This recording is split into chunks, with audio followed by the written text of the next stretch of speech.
Good evening. I'd like to call the October 5th, 2023 Minnetonka School Board meeting to order. Can we all rise and say the pledge to the flag? I pledge allegiance to the flag of the United States of America and to the republic for which it stands, one nation, under God, indivisible, with liberty and justice for all.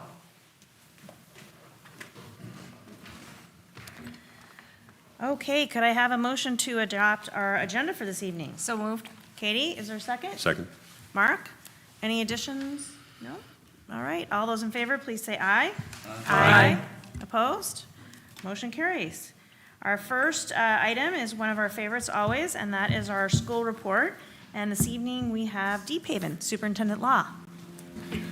Chair Wagner, members of the board, one of the highlights of our school board meetings are that we start our meetings from October until the end of the year, having different principals come up with exciting guests to share what's happening in their building. And tonight we have Principal Brian McGinley from Deephaven Elementary. All right. Mr. McGinley. Thank you, Madam Chair, Superintendent Law, members of the board. Thank you for having us tonight. We do have some special guests to join us, which is great in the next part of our presentation. To begin here, just wanted to start with that picture you see on the slide there. And those are our graduating seniors of last year that came over to our school on graduation day, and they wore their caps and gowns and took a photo. And it was so great to see them all come back. And I'm in the far left, so I actually was out there visiting with them. And it was a really proud moment to know that they were excited and willing to come back to their roots of where they started their education, and kind of symbolizes our K-12 system and how interconnected we are for these kids.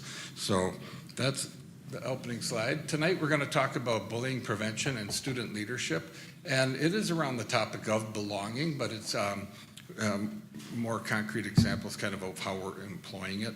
And this is Bully Prevention Month, and on the 18th is Unity Day, which we'll be wearing orange to show how we all need to be together and how alike we are. But in terms of the bullying prevention topic, I'll talk about that, and then Carl Boberg, a fifth grade teacher, and his student friends here will be talking about student leadership. So our Oveus bullying prevention program is what we use, and the goals of the program are to reduce existing bullying problems among students, prevent the development of new bullying problems, and achieve better peer relations.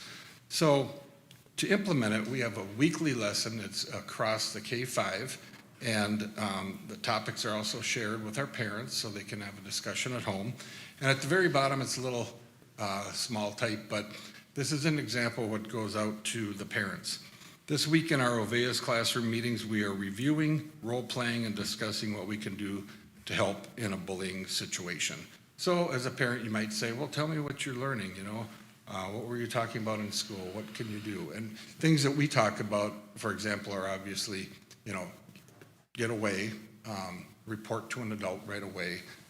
Then there's the bystanders who play a role as well to intervene, support, you know, help with the situation, or maybe go get help. So those are all factors in the program, and it's talked, like I said, in every K-5 classroom each week we have a different topic. And we tie it into our morning meeting, so it's not taking away from other curricular areas. It's right embedded into our morning meeting. And then other things that we do, you know, along with the bullying prevention program to create that positive learning environment is, as you know, we use responsive classroom. We use social thinking, and social thinking's a way of, one example is we call it size of the problem. So if a student feels really overwhelmed, we might talk about the size of the problem. Is it this big a problem, or is it this big a problem? And it helps them kind of put it in perspective of to what we're really going through, or they're going through in their mind about it. Common language, once again, that creates that safe environment. You know how an adult is going to respond to you.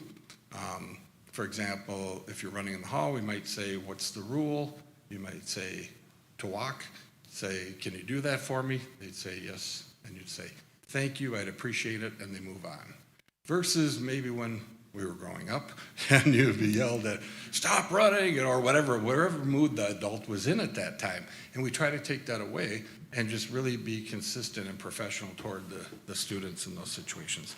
And then the other belonging efforts we have underway, which contribute to that.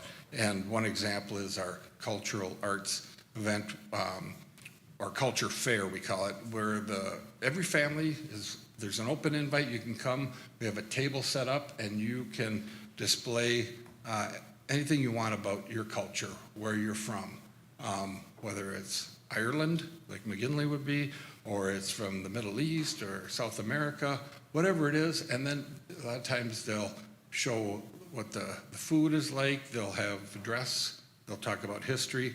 And the first time we did it, the gym was packed. It was amazing. So we're looking at expanding it into 2 gyms this year. And that's put on by our PTA. Next, student leadership is the topic, so I'll turn over to the person who's been running it for several years. He can probably tell you how many, but Carl Boberg, like I said, 5th grade teacher. Hello, board. Mr. Lau, my name is Carl Boberg. I also teach accelerated math, and so I had a little time in the last couple of days to do some math. And this is our 21st year with student leadership at Deephaven, and minus a couple COVID years, which makes a difference. But student leadership moved from student council of voting kids, and it usually turned into the popularity of the loudest kid or the coolest kid got voted in. And student leadership became a program that we asked students that if you want to be a leader, no matter what you're like, if you're tall, if you're short, if you're a girl or you're a boy, you're loud, you're small, doesn't make any difference.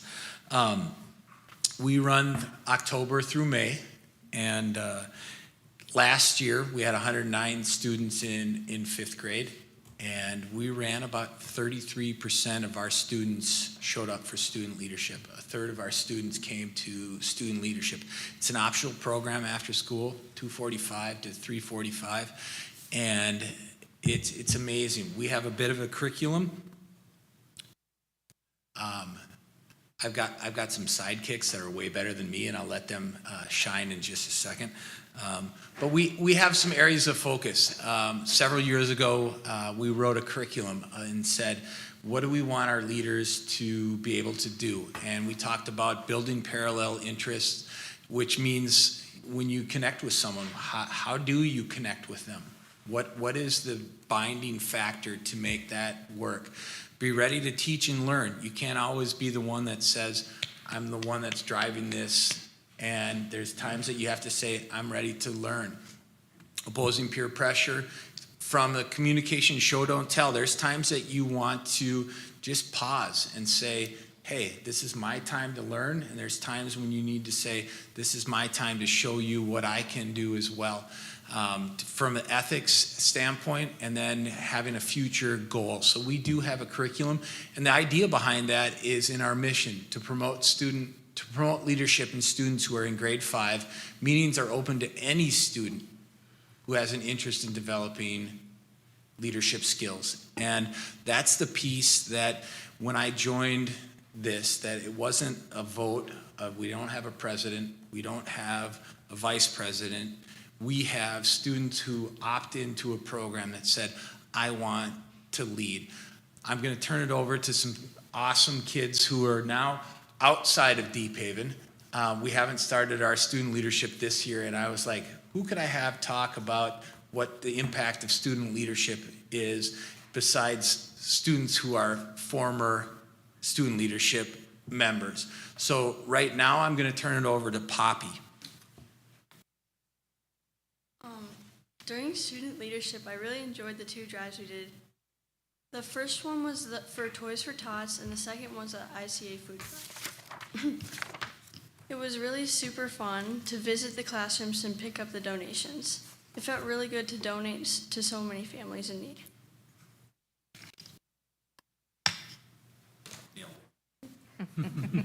Great job, Poppy. One of the highlights of student leadership is that we equip them with a chance to step into classrooms and talk to other students. And one of the most impactful things that we just kind of fell into at Deephaven is that our student leadership students lead our school tours. And when you are coming in as a prospective family to Deephaven, nothing better than to hear from a student who loves their school and can talk about their school. And our student leadership students get trained about how to give a school tour and what it's like and the pride behind what their school feels like. So I'd like you to hear about what our school tours are like. Okay, so one of the things that we got to do in student leadership was give school tours to new families. I love doing this because I've been at Deephaven since kindergarten, and I felt like I really knew the school well. I love Deephaven and wanted others to love it too. I enjoyed showing people all the best parts of the school. Our closing event as part of our student leadership year is that we go pack foods at Many Hands, Many Meals, which is at Mount Calvary in Excelsior. We get on our bikes and we bike from Deephaven down that path. And just a quick story, many years ago, we were going on this bike trip and I said to Mr. McGinley, I'm like, hey, will you buy us Adele's? And he's like, sure, I'll buy you Adele's. And I got the school credit card and I went and bought Adele's.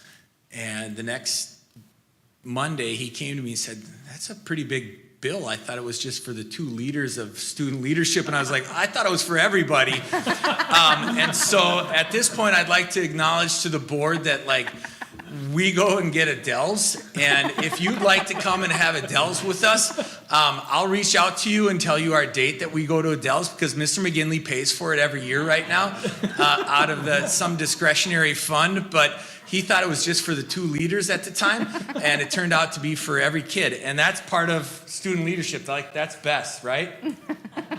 And so thank you, board, for giving discretionary funds to principals, because the bill that he got that next Monday was a little bit bigger than the 2 advisors at the time to get Adele's. And it's also one of the greatest parts of what we can do with student leadership.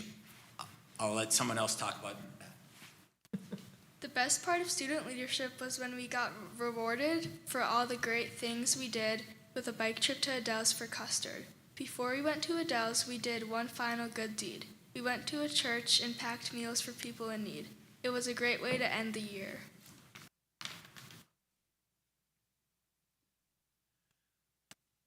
I've been around long enough that when student leadership started, I had a student who was a part of student leadership. And when he graduated from high school, he decided to serve our country as a United States Marine Corps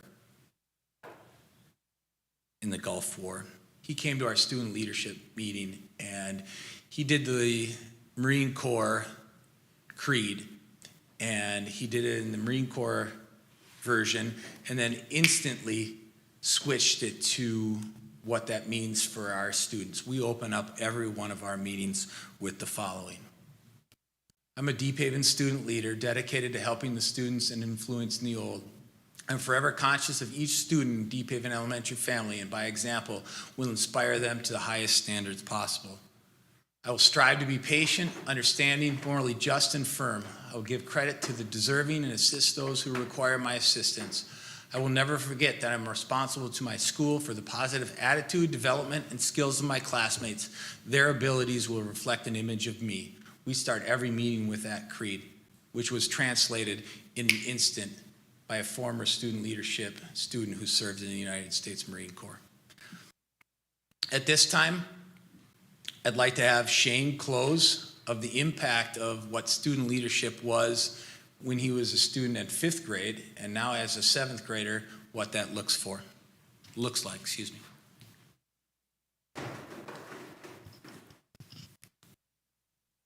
Good evening. I'm Shane Gorman.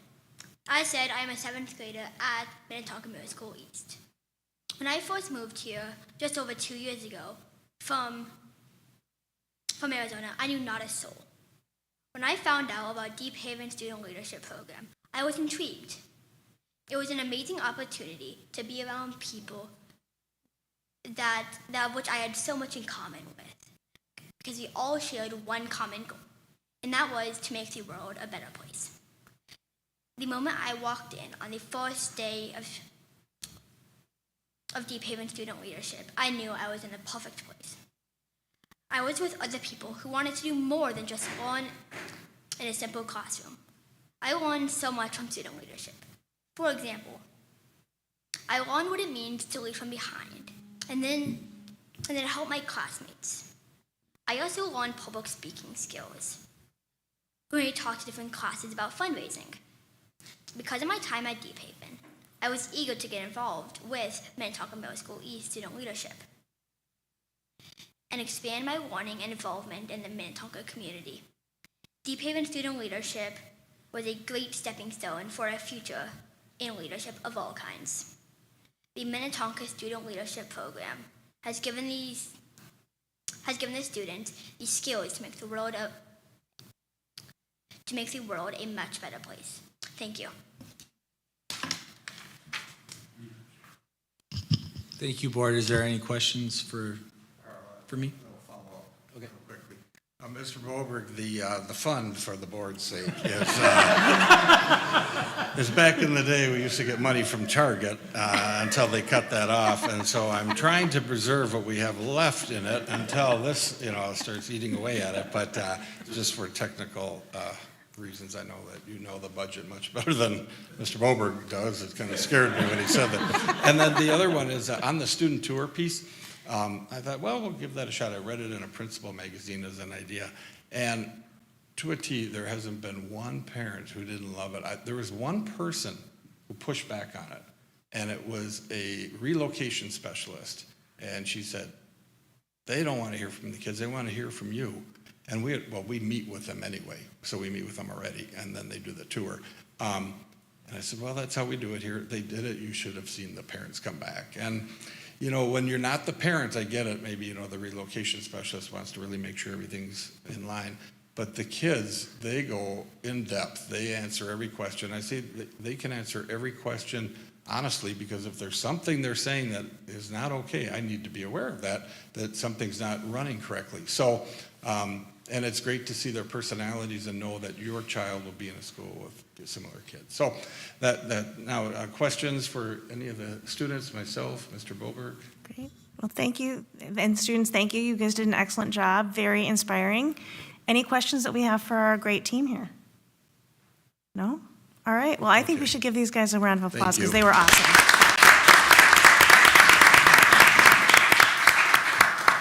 The world will be a much better place if everybody has the great inspiration like you guys gave us tonight. So thank you very much for being here. We really appreciate it. Have a great night. Okay, our next agenda item is community comments. Do we have anybody here who wishes to address the board this evening? Nope, seeing none. Okay, we will go ahead and move on then to our next agenda item, which is the enrollment/open enrollment report. Superintendent Law. Chair Wagner, members of the board, each year in October, the Minnetonka School Board gets an update on our back-to-school enrollment, and specifically including some open enrollment and some data about open enrollment. And tonight, we've supplemented this report with some additional information intended to answer some questions that have come from the community about open enrollment. So our Executive Director of Communications, Dr. Jackie Getty, will be here to run through the enrollment and open enrollment report. Superintendent Law, Madam Chair, members of the board, thanks for the opportunity to present the open enrollment report this year. Enrollment of students is vital for all school districts, and as I know you heard recently from the state demographer, student populations are shrinking across the state, and districts are really losing students and struggling to keep the ones they have, and that competition to keep students and retain them is definitely increasing. Here in Minnetonka, we really have tried to continue our efforts to attract new families, largely to kindergarten, as resident enrollment for those early grades isn't at our district capacity. And then too, with the addition of Tonka Online, K-12 e-learning, we've had additional capacity for student enrollment that isn't in the buildings. And then also now with the addition coming of the Vantage Momentum building, there could be more opportunity for physical space at the high school level, if that's something that you want to continue or consider. So let's take a look at this year's enrollment. So at Minnetonka Schools, as you know, we try to maintain optimal enrollment to avoid budget cuts, to keep our class sizes small, and to fund our innovative programs that otherwise our resident students wouldn't be able to participate in.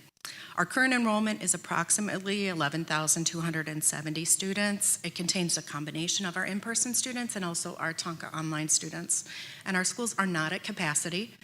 A capacity study that was done, I believe, in 2019 showed capacity was at about 12,000 if we wanted to maintain optimal class size levels.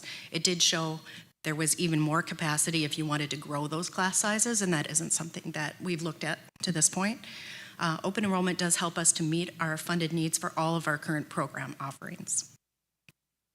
Our total enrollment, and I got these numbers back September 14th, so there's another one that comes in early October, but this is based on that, so just know that these do shift a little bit. But 11,142 in-person students, 127 Tonka online students. Last year, those numbers were 11,037 in-person students and 177 Tonka online students. This year, for about 4,213 in-person students are open enrolled, and nearly 100 of our e-learning are open enrolled, and that open enrollment percentage of our total student body is about 38%. That was the same last year. On the high school level, 37% of our students are open enrolled. Last year it was 34%. At our middle and elementary schools, it's 38%, and that was the same last year. We draw students from 47 different districts in Minnesota, aside from Minnetonka, and for our online students, 40 different districts. And then we looked at which districts most of our students are coming from if they're not in Minnetonka. The first is Hopkins, and this is really the order. It pretty much remains these 10 every year. The bottom few switch around a little bit. But Hopkins, 1,191. That was an addition of 97 students. Eastern Carver, 926, an addition of 25 students. Eden Prairie, 565, also an addition. West Tonka, 296. Wayzata, 284. And then you see Minneapolis, Waconia, Robbinsdale, St. Louis Park, and Osseo Maple Grove. We saw growth in all of those. We didn't grow that many students overall, and so there was some loss in some of the districts where we have fewer students. It did balance somewhat there. And then we look at our online students, and this is where our online students are coming from if they're not in district. Much smaller numbers, but largely stayed the same or grew a bit. Executive Director of Human Resources, Angie Flowers, shared this slide with you at the recent study session, really looking at Minnetonka Schools' class sizes and how they compare to the metro average. There's a metro average study that's done each year. It hasn't come out yet for this year, so the number there where it says Metro 22-23, that's the most recent one we have. But if we look at our numbers for this year, the first column being kindergarten, our average class size is 19.8. The metro average from last year, which is the most recent one we have, was 20.4. First grade, ours is 21.3. The metro average, 21.8. Second grade, 20.7. The metro average, 22.9. Third grade, 22.6. The metro average, 24.3. Fourth grade, 24.6. The metro average, 25.2. And fifth grade, our average 24.9 and the metro average 26.2.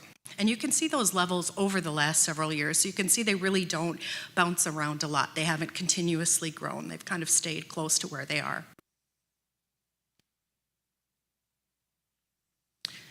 This year alone, we'll have $45 million that comes in from in-person and Tonka online open enrolled students. We added this slide to really explain that we spend $13,650 per pupil as compared to the thousands more per pupil afforded by other districts. We just don't receive some of the state funding that's targeted to districts with higher poverty levels. But we managed to hire top teachers and keep costs low despite spending $386 less than the state average and about $2,300 below the cumulative average of our neighboring districts. And one point that we looked at was if we received enough state funding to allow us to spend even at the state average per pupil with that additional $386 per student, we would not have a deficit that we'd be facing in FY25. This just shows the economy of scale. We receive about $10,500 both in general state aid and then local aid together for each resident and non-resident student. Our basic costs of operation are already in place For resident students, we have the buildings, we have principals, we have a superintendent, we have our utilities that we spend. So each additional non-resident student costs us less than the resident students. When we take out the instructional cost of what it costs to pay for the instruction, added teachers, whatever, of an open enrolled student, we have about $1,400 left per student that we can use for other things to fund our signature programs, pay for additional teachers and staff and student support. The kindergarten class, the class of 2036, has 841 in-person students this year, or it did as of September 14th. 487 are resident kindergartners, and 354 are open enrolled. If we had only resident kindergartners, the reduction in revenue this year would be $3.5 million. And after the cost of instruction for those open enrolled kindergartners, there's about $500,000 that remains. So we use that $500,000, as I mentioned, to support signature programs, for student supports, for additional teachers and staff. And over the time that one class of kindergarten would be through all the grades, K through 12, 13 years, we'd see about $45.5 million in lost revenue for that class alone, or once their instruction's paid for, about $6.4 million above and beyond what it costs to educate them. That's one class. We're also in a really unique position where if we fill up in a language or in a class in a particular school, we can close enrollment for that program and offer it at one of our other schools. So Groveland Spanish Immersion, we have other schools that have Spanish Immersion, so we can offer that to a family. And so we really try to do that to keep the class sizes at optimal levels. And then too, I just wanted to show that we really do see satisfaction across our parent body. 96% of all of our families say that they feel the education in this district is excellent, 65%, or good, 31%, and among our open enrolled families, even higher, at 98% saying 65% excellent and 33% good. So that is the summary I have for you today. Do you have questions? Thank you very much, Dr. Getty. Questions for Dr. Getty from the board? No, it was very thorough. Thank you very much. We appreciate the information. Okay, our next agenda item is an exciting one. It is the review and adoption of our annual report. Superintendent Law. Chair Wagner, members of the board, a week ago you had a chance to preview the annual report. Minnetonka does a very unique and exceptional job of telling the story of our school district. Our communications department really does above and beyond in capturing the stories about what's happening in our school system. Tonight you'll get to see the final version of the annual report, including the cover that you selected last week before we send this out. So Executive Director Getty, you have the floor. Thank you, Superintendent Law, Madam Chair, members of the board. I'm excited to present this to you. I want to give a big shout out before I do to our Creative Director, Daniel Campbell, to our Communication Specialist, Mary Cornelius, to our District Videographer, Andy Smith, who also takes a lot of still photos that we use for this publication, and then to Sue Ryan, who is our Communication Assistant and also District Receptionist. She does a great job of helping us not only with recognitions and getting the pieces for points of pride, but also with proofing. So a lot of the typos that she caught. So excited to present this to you. We do a really comprehensive annual report, as you know. It's not just financial data, it's also reports on our innovative initiatives and on student achievement and on staff achievements, and we include the summary of the world's best workforce. And then following this meeting and with your approval, we then mail this out to all district residents and also to parents, and then we put it online along with other interactive pieces to really continue to help tell the story. We have so many great video assets that we're able to attach to it online as well. So I will walk you through it. This is the cover image that you selected. So this is what will be on the cover of the annual report. The superintendent's message is a reflection of what's in the report and also a bit on his first year. We love these photos that he took with the students that day. We articulate the school board goals from last year, and then we also link to the board goals that you have for this year. Great photo of you guys at US Bank Stadium from graduation. We do a Q&A with the school board chair, talking about how the district's doing in terms of goals, where we have work to do, what she looks, what our hopes are for the board ahead, as this is her last year on the board, and having had 16 years on the board, it was really great to talk with Chair Wagner. And this was from last year's homecoming parade. We have a section on celebrating academic excellence where we have both our National Merit semifinalists and also our IB graduates. These are two stories that we did on MME Math and Science Club and then on a student competition winner in science. We have a section on testing ahead of our peers. We give you a summary of the MCA results and also the NWEA results. And I know you recently had a report on that from Dr. Matt Riga. AP by the numbers, showing the number of students that take AP classes and that take tests, and also the unique number of classes that we offer at MHS. A really nice section on our best wishes for the class of 2023 and some shots from US Bank Stadium, and then two showing what they're doing after graduation, where they're off to, and how they'll be spending their time. We have an updated story on, or a story on updating our spaces when we talk about the efficient use of lighting and the things that we're doing to really be efficient in our spaces. And what we're adding, we talk about the Vantage Momentum building and what's ahead for that. And then also outdoor learning at Groveland, I believe, and then at MCEC's playground were the highlights. We have a feature story on classrooms of the future and the things that Executive Director of Technology Mike Dronin and Amanda Fay and Associate Superintendent for Instruction Amy Ledoux have been working on as we look ahead to what we're going to be flexible, mobile, I should know these 4 different words, for the future, and how we're really looking at equipping our teachers and our students with being successful going forward. We do signature updates on all the programs, so we have a section on SAIL, on the Navigator program, on Minnetonka Research, Language Immersion, Tonka Online, and of course Vantage and Momentum are 2 really big growing programs, and in all of them we really try to call out student voice and really articulate that student experience. What are they experiencing in our programs and how can we get even better in all of these areas? We're really excited too to talk a little bit about aviation and how that's taking off. We have a page on strategic enrollment growth. With almost 40% of our students open enrolled, we thought it was really important for our community and also for our families to hear more about how we approach open enrollment, how we approach enrollment in general. Really calling out the benefits, but also just being really real about what this is, and then looking to, again, at that class size study. I think we know that there is a misconception that with more students, that means larger class sizes. Really what it means is we have more money, so we're able to bring in more teachers or staff to make those class sizes smaller when we need to. We have a great section, I think it's a 4-page spread on points of pride. It might even be 5. This is one of our favorite ones to work on, and this is one of my favorite photos that we have in that section. This is from Guys and Dolls. But it really highlights student achievements in academics, the arts, athletics, activities, and then some shout outs for things that district staff have accomplished.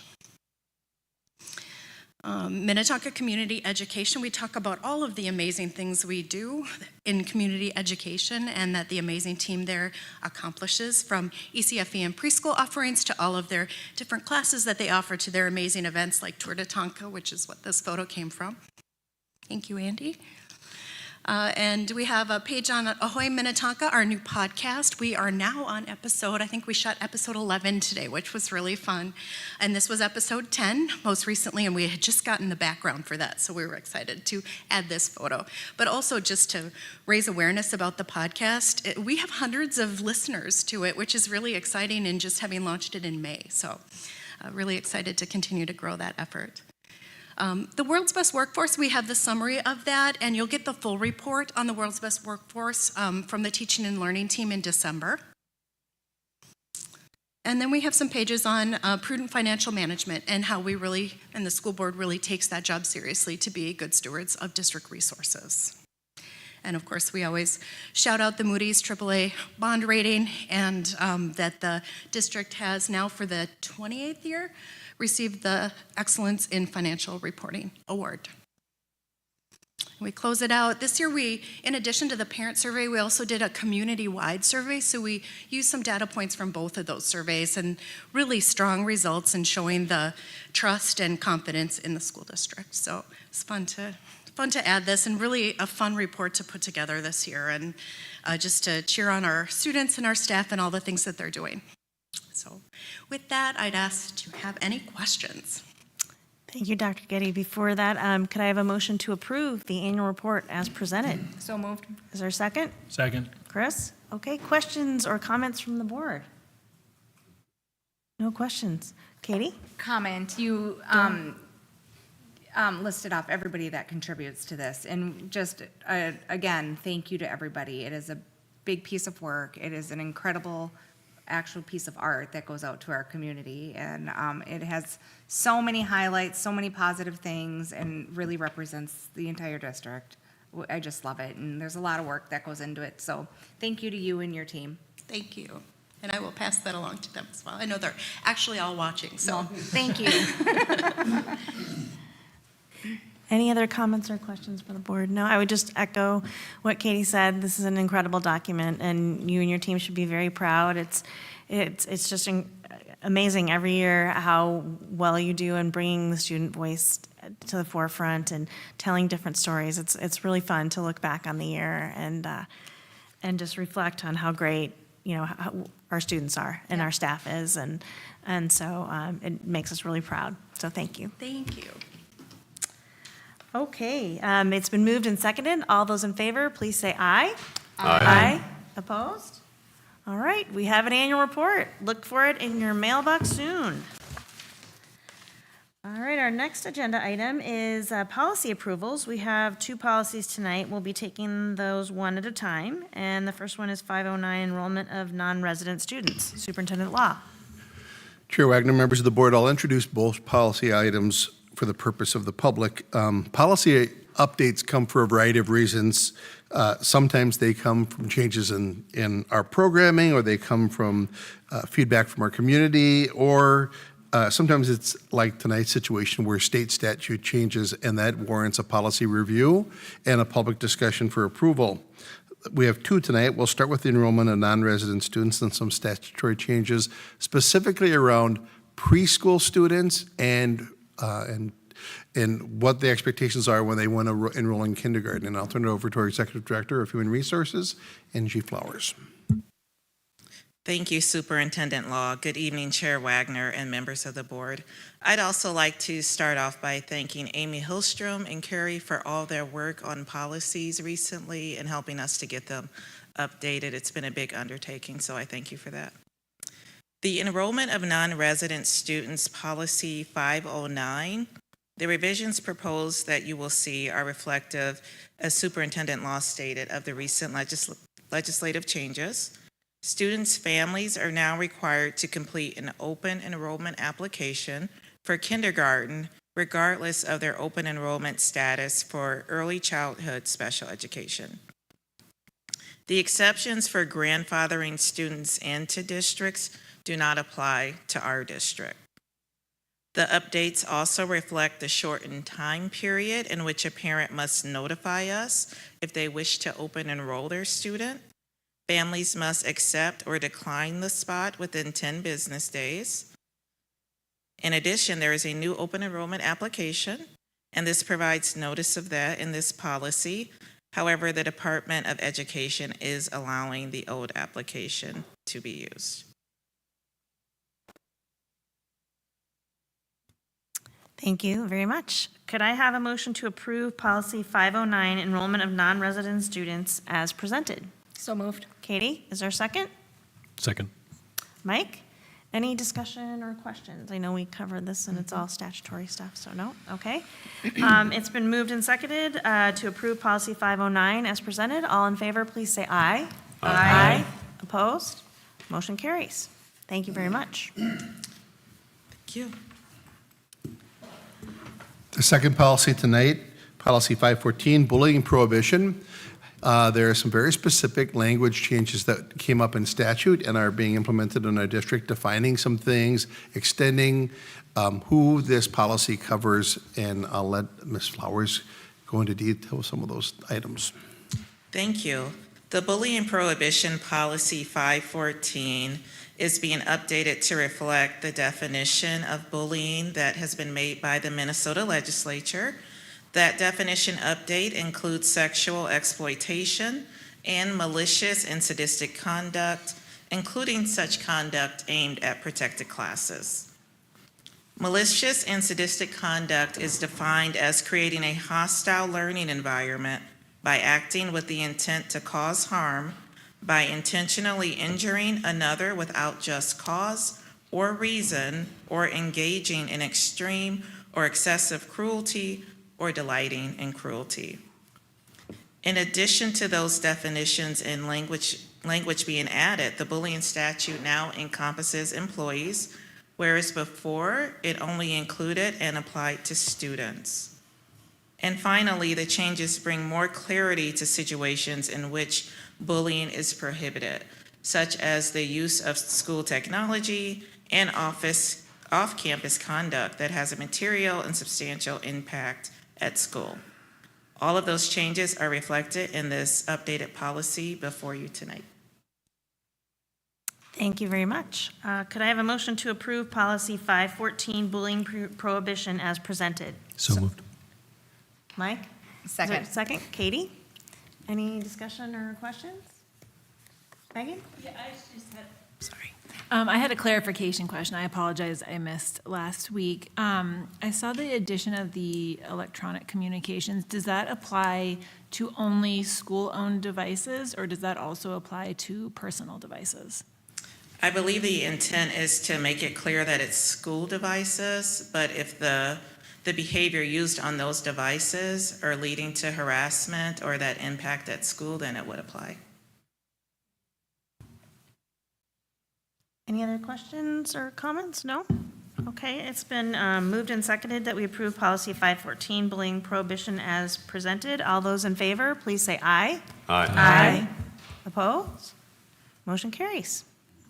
Thank you, Ms. Flowers, and thank you very much to the team that worked on this. It's important to get these updated, so we really appreciate it. Thank you. Okay, our next agenda item is the appointment of election judges for our upcoming school board election. Superintendent Law. Chair Wagner, members of the board, I'm happy to be here tonight because a short time ago, Mr. Bourgeois, who will be covering this item, had shared that we were concerned we would get enough election judges. So I want to send a special thank you out to all the people that volunteered to do this. It is voluntary, although they're paid. But according to Minnesota Statute 205A.10, we are to appoint election judges to cover our election that we have for both school board candidates and for our capital projects levy. I'll have Mr. Bourgeois, Executive Director of Finance and Operations, come up and talk through this process and make the formal recommendation. Thank you, Superintendent Law. Madam Chair, members of the board, I really don't have too much more to add other than the fact that we owe a debt of gratitude to Jackie Steffel, who's our coordinator of purchasing insurance and elections, because there is so much detail and effort behind the scenes to get this put together. So thank you, Jackie, if you're listening tonight. So yes, we have a full slate of judges. We also have reserves ready in case there'd be an illness or something of that nature. So we're asking again to approve the slate of judges listed on the attachment. And the pay for the judges is $25 per hour for a head judge, $20 for election judges, $20 for the training that they've actually already gone through, and 65 cents per mile for judges who pick up supplies and deliver returns. Thank you very much, Mr. Bourgeois, and thanks to Jackie as well. So could I have a motion to approve the appointment of the election judges and alternates for the November 7th, 2023 school board election as listed, and approve a salary of $25 per hour for the head judge, $20 per hour for the election judges, $20 for training, and 65 cents per mile for judges who pick up supplies and deliver returns? So moved. Second. Patrick, Katie? All right. All those in favor, please say aye. Aye. Opposed? Any abstentions? I abstain. Okay. Motion passes. Thank you, and thanks in advance to all of our judges. All right, our next agenda item is a very exciting one, which is the approval of program space for Momentum Aviation Strands. Superintendent Law. Chair Wagner, members of the board, in the spring of 2022, before my time as superintendent, the board heard a discussion about the next steps in the expansion of our Momentum program. Experiential learning intended to set students up for career pathways in the trades. From that time, our team has developed a pathway forward for our students in specifically the aviation strand. You're going to hear that background tonight and where it moves forward. A little bit of perspective. On Monday of this week, I had the chance to see our students out in Lakeville at an airport, and a community member who's a driver for our cross-country team stood next to me as a retired pilot and said, "You have no idea the leg up these students are getting with this program and the experiences they're getting because the world is so hungry for pilots." I almost wanted him to come and speak tonight as a commercial for this program, but it was reassuring to me to see the demand and the support for this. Tonight, Associate Superintendent for Instruction, Dr. Emile Ledoux, High School Principal Jeff Erickson, and Executive Director of Finance and Operations Paul Bourgeois will be recapping this program's progression from that moment until today, discussing the decisions for program expansion and the board touch points along the way, talking about the finances for this program, both for the building as well as the long-term operations, and then making a recommendation. Dr. Ledoux. Thank you, Superintendent Law, members of the board, Madam Chair. We are excited to be here tonight to update you on the Momentum program, and more specifically, our aviation strand, and as Superintendent Law shared, to kind of walk through the process over the more than past year and a half to be at this point, and how that initial launch really has gone, and what we're hearing from our students about that as we, I guess, delve into this new pathway at Minnetonka High School. So with that, I'll turn it over to Principal Erickson to provide some background and context. Good evening, Superintendent Law, Madam Chair, members of the board. So tonight, just to provide first a little bit of overview about our work at the high school in the past number of years. At the session in June, I had a long list of items that relate to experiential learning. So we've updated a little more graphic to say what is our hope and our vision for all students at the school about experiential learning. And some of the pieces you'll see on the screen: engagement, helping students take their information and apply in a real world setting; encouraging to use their skills and curiosity, creativity for career opportunities; helping students develop the power skills, sometimes called soft skills. We changed the power skills, things that have an impact: communication, collaboration, leadership, problem solving; developing really the currency. Every program, what is the currency students will have in being part of that program? It could be a certificate, it could be college in the schools, it could be AP, IB. What are the different pieces of currency a student will have? Empowering teachers to help make that connection outside of education, real world settings, and connect students with the broader community, having a mentor, having a person outside of the community. This has really developed the past 10 years. We start with Vantage, about what makes students really engaged in their learning. And I think as we've learned over these past number of years, it is that connection with the outside world. It is an outside mentor. It is seeing the why that really generates the enthusiasm for learning. Really back to the instructional framework of the district of all the different competencies, it is that engagement. So this is our hope for every student. As we look at programs, how can we have students have this opportunity before they graduate? Obviously, many, many times I've shared this piece of all the different school of opportunities. I think just to pause, I connect with a lot of principals throughout the country to see what's happening in schools. And what truly makes Minnetonka High School unique is all these opportunities are under one roof. And now we'll have one roof and a little ways down the road another roof, but really all within the same school system. A lot of places you might go and take some of these programs and have to leave the campus and go to a different part of the district, different school. You can't be in your first hour math class and then go to research on the second floor and continue that work and then go to your Spanish class. You might have to go off campus. So really making sure that these opportunities fit within the student schedule, they can do it all under one roof. And these opportunities continue to grow. And even within the Momentum program, I have to say a highlight today is I went over the Momentum building, and my mind is still blown by what I saw. We had the Mason Society out, and they were working with their home renovation class and math class. And there's a direct connection between robotics and bricklaying. That really now that the students watch a guy with an iPad move the controls to cut the brick, lay the brick, and you can do that within 10 seconds. We're doing it manually is 30 seconds. So he said, if you have students excited about robotics, here's a whole new career opportunity. So every time we're exploring what are all the different opportunities for this school of opportunities within what's happening. It was amazing in exposing students to those opportunities. And so we are looking at all the different opportunities we see on the screen, and that doesn't account for other classes that don't have a signature program, but helping students find their passion. So really, I think the compelling work we have is making sure that we help students find a pathway for every student within our school, every student to find their place and find something they like. Sometimes they find out they don't like it, which is a lot better to figure out at the high school level before they're paying for it. But that is our hope for every student to find that pathway. And we continue to do a better job every year for creating opportunities for all students and for all students to find their pathway. This shows you just a bunch of graphics about how we do lay out the pathways, and that is part of our work as we communicate. Really, about a month, we're going to start a registration process, documentation, and building all of our communication. But it is helping students see the pathways that we have. Now back to Dr. Ledoux.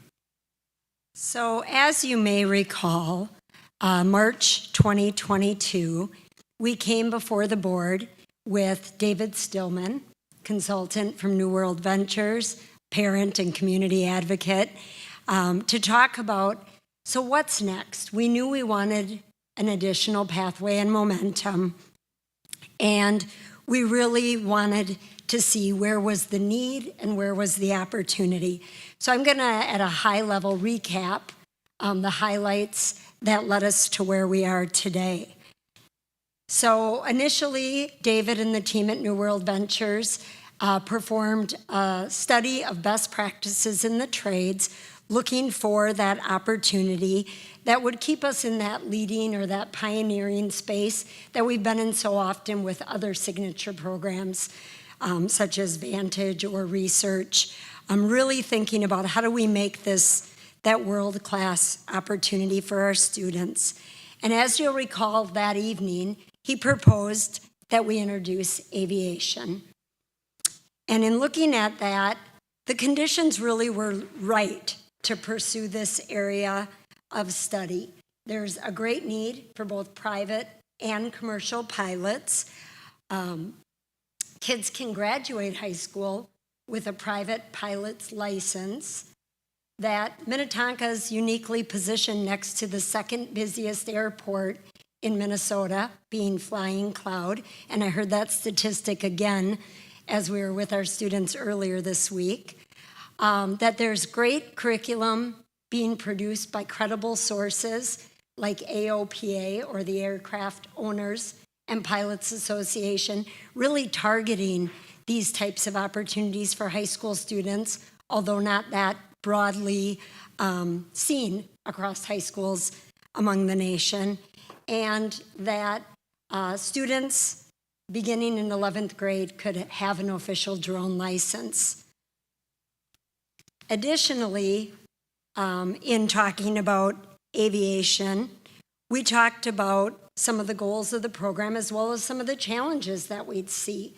One of the challenges of such a program is that there are a few places around the country that help kids get beyond that ground license. And that can create barriers for kids, either because of the 40 hours that are needed to be eligible for an air license, or because of the cost, or because of the access from a regional aspect. How close are they to airports? And we obviously have great opportunities to partner in our area, both because of the number of alumni as well as what's within our region.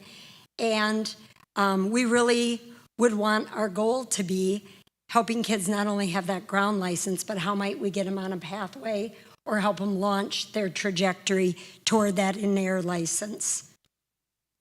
And then finally, talked about the need or the requirements to get that commercial pilot's license, and the idea that really they have to have that ground license, instrument rating, and additional work, but that there are many businesses that are willing to support kids in that process, and that Minnetonka really could look for great partners such as Flying Clouds, flight schools, as well as industry, as well as because of the strong industry in this region, we would see strong teacher support would be available to help make sure that we have the educators up to speed and current in this area. Another compelling fact, of course, was the demand. And you can Google this on any given day and find how this continues to morph. But more than 2.1 million jobs will be needed in the next 20 years in this field. And of course, we see pilots, which are kind of glitzy, as one of those areas of demand. We also know that there's great demand for cabin crew and technicians. And within technicians, that includes dispatchers. And we learned just how important they are over the past couple of weeks as we've worked to launch our Discovery flights, because it's not just if it's raining, it has to do with the clouds and many other factors. And, you know, that's a 24/7 job and a really critical component of this work, as well as the mechanics. And they talked to us at our field visit about how often airplanes need to be pulled apart and reviewed and updated, and that you really can't own a plane if you don't have a plan for its mechanical maintenance, as well as air traffic controllers. So we know there's not just many job opportunities, there's many diverse job opportunities facing our students in this exciting field. So I'm going to turn it back to Mr. Erickson to talk about our launch.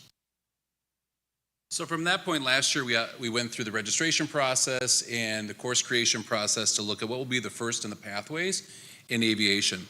And I think this is exciting to pause from that conversation in March of 22 to the fall of 23 and to say that we're ready to go with a significant cohort. So this is from our Discovery flight from one of our students up in a plane. And it's obviously early in the year, and it was really critical to have this happen early in the year to build excitement, students understand what's going on, and this is part of that pathway as we start preparing students for what they might want to do down the road.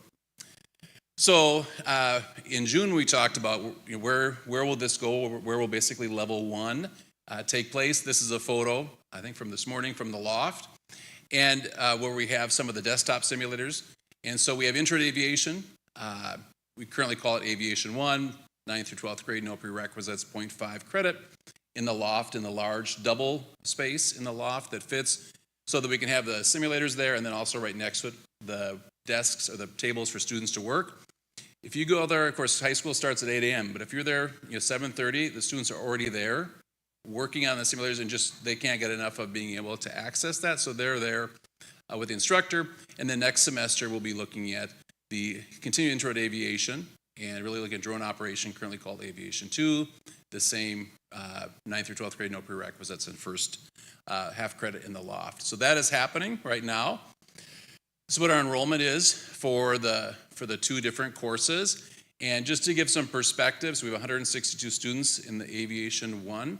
When we launched Vantage, the first strand, global business, it was under 40 that was in that strand to start. So as you look at a first-year program and the student interest, when we put this out last year for staffing, of course, staffing at the high school is always basically zero-based. Every year we staff based on the student requests, and that's how we make those decisions, not having really any idea of what that interest will be, because students also talk to their friends when they're picking out courses. Should I take this? So there was no talk about this other than rolling out the information.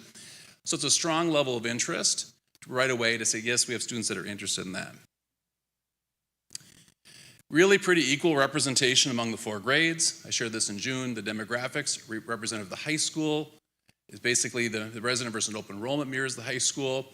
One of the areas in aviation that is this area of concern and growth is making sure that you look at male versus female and the need for female pilots. And so within our registration, just to give you some perspective, 23% is not where we want to be at the high school for registration within females.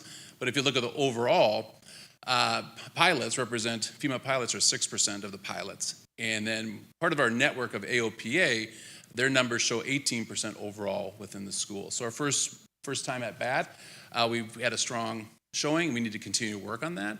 And then 10% of our students within the aviation program receive special education services. So that gives you a sense of the demographics within the program. Part of that pathway piece that you look at is that students are starting, you see in this photo here, they've all got their logbook. I think also the superintendent you have your logbook as well. So, but all the students have their logbook. I mean, so that's a pretty important piece, that they're starting to accumulate hours in this experience. And so we talk about that currency. So the Discovery flight was roughly $250. And this isn't just 2 seconds up and down. So this is a great experience. That's a retail value. But through a connection with a 1977 grad from Minnetonka, really wanting to invest in our students, the cost of students was $32, and part of that was $5 for the logbook. So making sure that they were able to mark in the logbook their first start toward hours toward their pathway. So we're really grateful.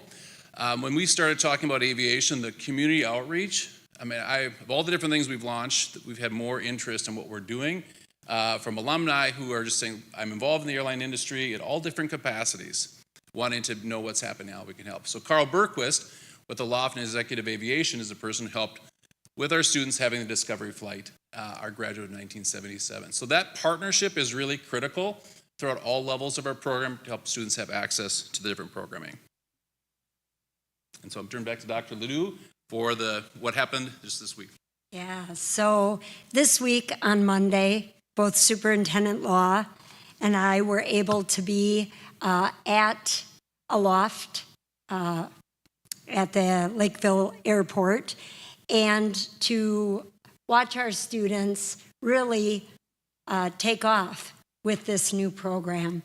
And it was really exciting to watch our student get ready to get into the aircraft. Of course, Andy Smith accompanied her and helped put together a great video. So we'll share that first, and then we'll talk a little bit more about what the kids thought. Now, push the throttle all the way in. So today I got to get in the plane, they taught me a little bit about all the controls, and then I got to taxi to the runway and then take off, and then I got to fly in the air. I learned how to stay at altitude and just flew back to the airport. I've learned so much just about airplanes and how to fly them, and it's fun to go on mini missions on the simulators with my friends. Today is the first time that everything that they've learned, now they can put it to practice. We've been using the flight simulators in our classroom to get experience for what they're doing today. It was super fun, exhilarating almost to be in control of the plane myself. Controls were a little stiffer than I expected, the rudder especially. I definitely want to get more into aviation. I did before, but now even more so. I didn't get to go flying until I was graduated from Minnetonka in 1977. It's what kicks it off for the rest of your life if you're interested in aviation.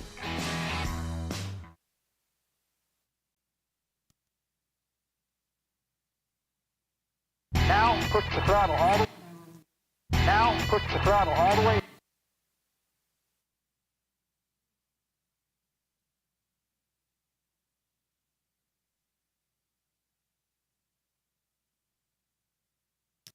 So as you can see, that was a pretty exciting day for our students. And it was fun to hear them talk about the difference between the simulators and the plane, what they expected, what they didn't expect. Our star of our video also shared afterwards, she said, it was really great, but when we first started to drop altitude, my tummy really dropped. And it was just fun, because it's all of those things that they're experiencing for the first time and getting a sense of what they think and what that experience is like. So as a part of that, they did complete a survey, and they have been asked how likely they are to be interested in a full year aviation course next year. And you can see this was a work in progress. Students are continuing to take this, but at the point of this screenshot, 42 students had completed it. More than half were very likely. About 36% were likely, and about 2 were unlikely. So we talked about the importance of knowing that you really like something and you're interested, as well as maybe not so much, and the value of both. But 38 of the students that completed it said, yeah, I have interest. Then we went a level deeper and said, if you're a junior, how likely would you be to take that second year course that'll lead you deeper into this work? And again, at this point, we had 18 respondents. More than half, about 15%, said yes. And about 2% said probably not. One wasn't a junior. So, but strong feedback and strong interest for a continued development of the pathway just at that first blush with those first groups of students. Additionally, there were some anecdotal feedback that students shared with us. And, you know, I love this first one because it's, you know, one takeaway was that there are a lot of opportunities for me in this field. They didn't only get to, you know, do the discovery flight, they got to see both a larger jet as well as a smaller jet. And then they went over to the mechanical bay and had a chance to find out more about the maintenance and the work to keep planes safe and in the air. And so, you know, that was obviously a highlight for this student, including the Army and as a mechanic. One of the great things as we spoke with the different staff at the airport, they talked about the various pathways, and Principal Erickson will go further, but I think that there's always value for kids to hear things from us, of course, but even more valuable when they hear them from the people in the field sharing about what are some of those actual opportunities. I also like that another is that flying an actual airplane isn't as bad as I thought it would be with proper instruction. Might have been a reluctant flyer who has interest, but maybe not in that pilot seat. Additionally, lots of feedback about interested in pursuing the aviation careers, wanting to be a pilot, how cool it was, and great to hear the advice from the pilots, as well as just a real love for this class. I know the first group that got out, and as they came over and I chatted with these two young gentlemen, one of them said, are we going to get to do more cool stuff like this?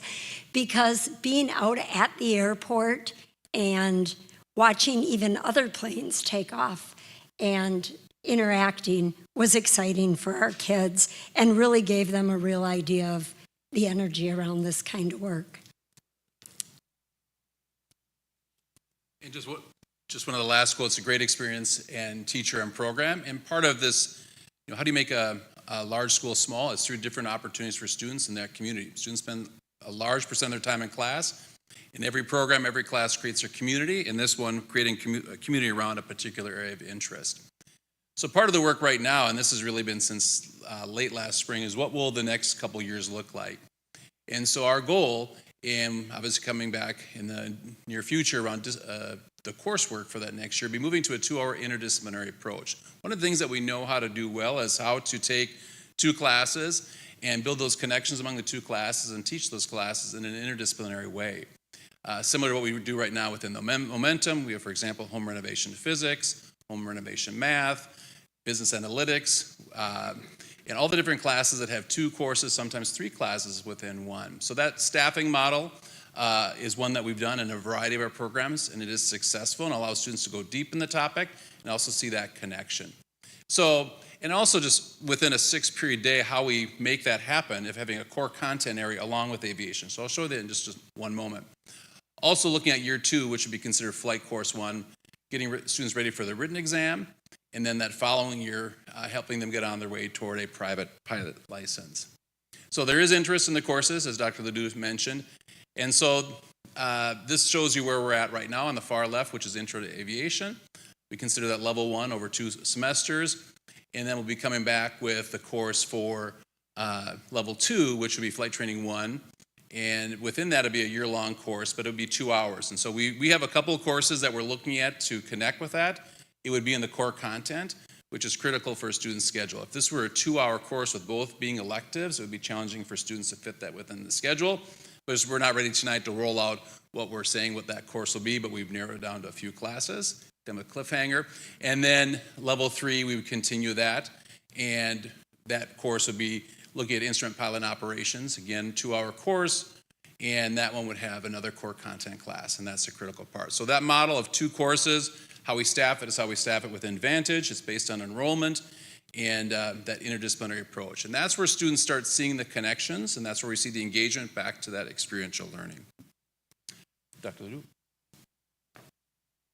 So as we think about this program and advancing it, of course, within Momentum, there's the courses and the pairings, and then there's the tools of the trade that really give our kids those real world experiences that we want to be sure are well embedded into these programs. We know that experiential learning is critical for helping kids not only with engagement, but with really finding their passions, their strengths, and their interests.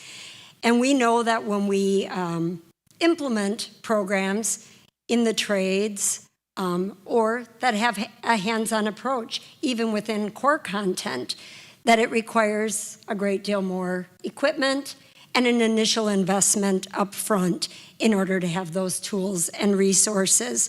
And so as we opened our initial Strands in the Momentum building attached to Pagel, in order to have the specialized equipment for this program and to provide that deep understanding and field experience, we spent about $680,000 equipping this space with the car lifts, with the crane, with the big tools that'll be there for many, many years and many, many students, and yet are essential to the type of opportunity that we want Minnetonka students to have and for our programs to grow into.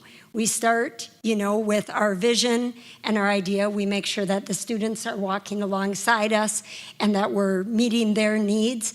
And then we build it so that we can offer the rich experiences that we're known for, both in our district and really around the region. And so then as we look ahead, of course, we know the tools of the trade for aviation are a little different.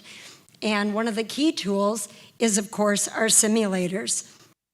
And right now, as you saw in the classrooms, we have that basic entry-level simulator that students are using and that's serving a great purpose. It's giving them that initial experience. We know that there are also at least 2 additional levels of simulators that we want our students to experience. We know that it takes 40 hours of in-flight time for students to get a pilot's license. And with a high-level simulator, they can work toward that. And Mr. Erickson will talk more about that. But what we also have heard from the experts in the field and our advisory as well as our partners is that those 40 hours aren't always very realistic. And when we offer kids high-quality simulator experiences, that 50 to 70 hours that's typical is cut down significantly. So whether they're banking hours or whether they're getting the experiences that allow them to do less in-flight hours, we're giving our kids that real edge. And as we think about our programs, we really not only want to prepare kids to be ready for the real world experience, we want to give them that edge or that advantage. And that's how we've really done it, is by offering the right tools and the right materials to get them ready and to help them make choices and decisions about what's the right career pathway for them. So I may have stolen a couple of your talking points, but I'll let you continue on. No, I think that's absolutely key part of that experience. So we go back to the logbook photo. Students are now putting information into their logbook. And so that accumulation of experiences. So looking at what's required during a private pilot's license, and just is there on their aviation journey, introductory flight must be 17, but the time before that, you can make progress. The ability to read, speak, write, and understand English, pass Category 3A, 3FAA exam, and then also that written test, and that would be something that would be happening during Flight Training 1, that second year course that we'd be looking at for next year. But as Dr. Ledoux mentioned, is just the idea that students are getting a very robust experience. So whether or not every hour is counting, it really is about the preparation. So when they do sit for an exam with an FAA examiner, that they're ready to go. They've had a robust series of experience. So the bold part there is from our team. It's just that because of the skills and knowledge of students obtained in the MHS courses, it's estimated that our students from our program will require less than the 60 to 70 hours that is a national average. And that obviously could save them money. If they wanted to get into a simulator and just practice, they wouldn't have to go somewhere and pay for that. So it really is helping students when they're ready to sit for that check ride. They're ready to go in building that series of experiences. So that is part of our work in making sure they have many opportunities to do so and the equipment to do so. So it's basically creating that on-ramp for students to be ready to look at their private pilot's license. And obviously this is much more complex of the different hours for the different categories that students could work. So we're really helping them toward their first 40 hours and for the private pilot's license, but you can see there are many other pathways and further that they can go as they continue if they want a career in aviation. As Dr. Ledoux mentioned, just the tremendous need for all different areas. So we're just getting started within aviation. Avantage is 11 years. Our other momentums are in their courses in their third year. Now we're just setting the stage for what students will have for opportunities. So what happens beyond just simply looking at pilots? We tour Delta. There's a strong need for mechanics. There's a lot of other opportunities that we can continue to build for our students. Then two on the right, just what could they do with this information and this experience? It could be apprenticeship, military, 4-year school.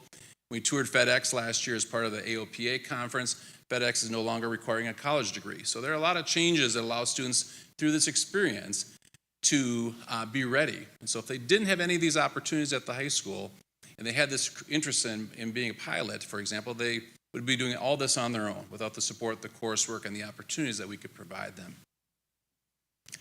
And two, there's hours beyond what we can provide. And there's AOPA, just a screenshot of all the different opportunities for scholarships, and that's a piece that we've been working on because the industry recognizes that there's a need. And so there are lots of opportunities as we work with students that they could be looking at scholarships to offset the cost for those additional hours. So with that, I'm going to turn it back to Mr. Bourgeois. Thank you. Actually, I was sitting here as I was listening to the program, a thought had occurred to me related to our programs that we started like this in terms of the initial capital investment. And particularly those of you who have been on the board over the years, you'll recall some of the dollar amounts we issued in terms of bonding for some of our other programs. And so ironically, this one, the funding proposal for incremental capital investment is actually the smallest for the program that actually has the highest level of initial interest. That's just kind of interesting. So one of the things that I want to talk about related to that is school funding basics, because it's a normal question for people to ask, particularly in the public. Well, if you're going to spend this money on this, why not spend it on some more teachers or other types of aspects of operations for the general fund? And the reality of it is that school districts are funded differently than a private business or a person's personal budget. So if a person is going to re-roof their house or make an improvement to it, that comes out of the same budget that you pay for your utility bill and pay for your vacations, or you pay for your food or what have you. Schools are in the same way in a private business. It all comes out of one pot of money. But the school districts have separate pots of money for different specific purposes. And that's determined by statutes as set by the Minnesota legislature. So there's actually a bunch of different pots related to, not a bunch, but there's operational pots. The operational pots are for the general fund, operational for student nutrition, operational for community education. And then there are capital funds, basically, that are related to specific building construction or long-term maintenance. So we got long-term maintenance funding that has to be used for that. Capital funds, such as issuing a bond like this, you can only use it for that particular program or project that you're doing. You can't take money from those capital buckets and use them to pay for additional teachers or additional paraprofessionals. There's allocations for each, and again, they can only be expended for the purpose set in statutes. So that's just kind of a basic question, and it does come up over the years that I've been in school business. It's come up often when we've been looking at these things, both here in Minnetonka and other places that I've worked. It's a natural question. So funding the south end for the second floor of, for its second floor in the aviation program. The project estimate still is at, we just updated this to make sure that we were still on with inflation and everything. ATS&R helped revise the or look at the estimate again today, but it's still at $1,765,000. And then breaking it down into chunks of the main chunks: construction all in, design, permitting, project management, $1,275,000. The fly-in simulators, you're basically in them, the $300,000. Large monitor open control simulators, 10 of those are our budget. That's one of the other incremental step-ups that was mentioned. And then aviation specific technology, that would be to do acquire the technology related to basically like a fixed-based operator in terms of weather and monitoring and air traffic control types of things. And then furniture and fixtures, $90,000. So that's the components of the funding that make up a bond issue for $1,765,000. And that is common to put equipment for a project within a bond if it's particular. These are all of a capital nature. So again, the funding method, same as we've laid out in the past, $1,765,000 of certificates of participation. That's another fancy word for a bond. We'll sell them in November of 2023, assuming approval, and we would close on them in January 24 because we're trying to do everything efficiently and effectively as we can. So that would allow us to get the lowest interest rates under something called the small issuer exemption.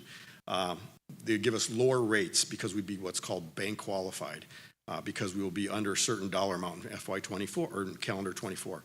The bond payments are out of one of those dedicated capital funds called, ironically it says operating in it, but it's operating capital. But it's basically that is dedicated to capital funds. You cannot charge any salaries and benefits to operating capital.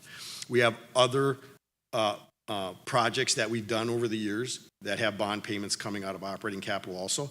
Those have totaled $2 million on an annual basis, and the design of this particular bond is such that it will layer in as other ones drop off so that we continue at $2 million or less in operating capital.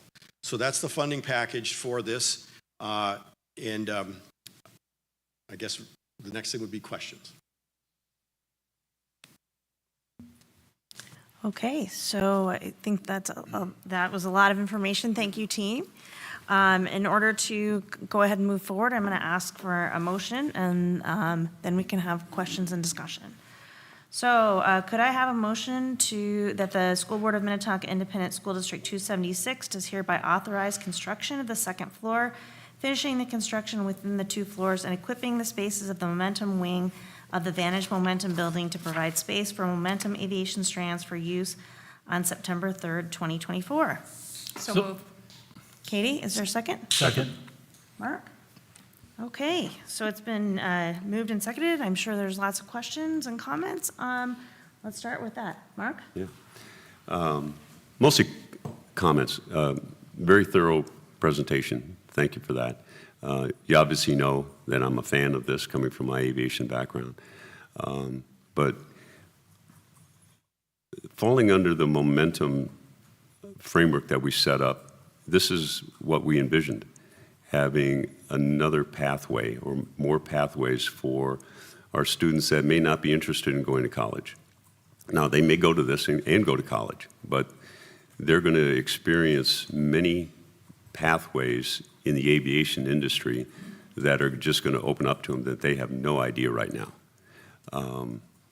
It's very exciting, and to see that this kind of opportunity without taking resources away from other programs, other students at the high school in the district is very rewarding.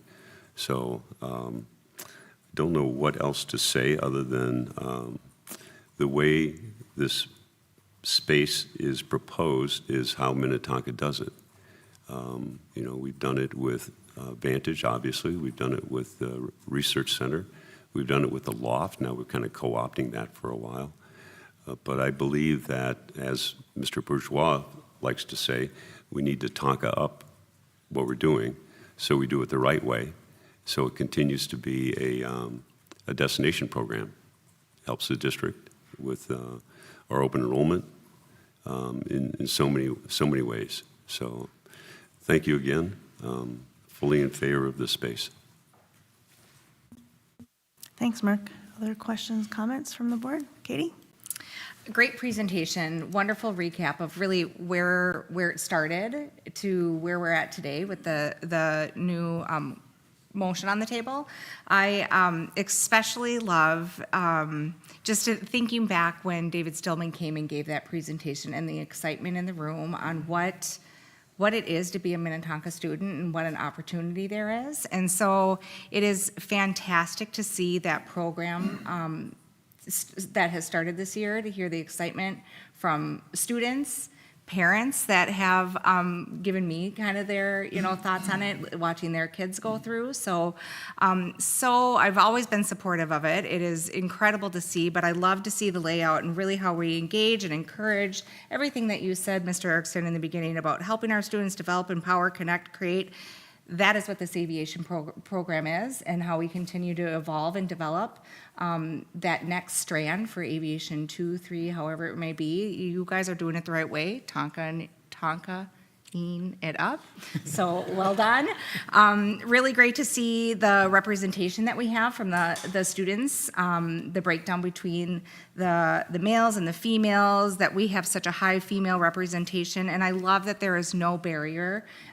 Grades 9 through 12 can enter and join, and all the progress that we're going to give to the kids, that leg up, so if they want to continue on. I am just a huge fan of this, and I love to see the community support, and thank you to Aloft getting that started first, for hours 1 and 2 that have gone.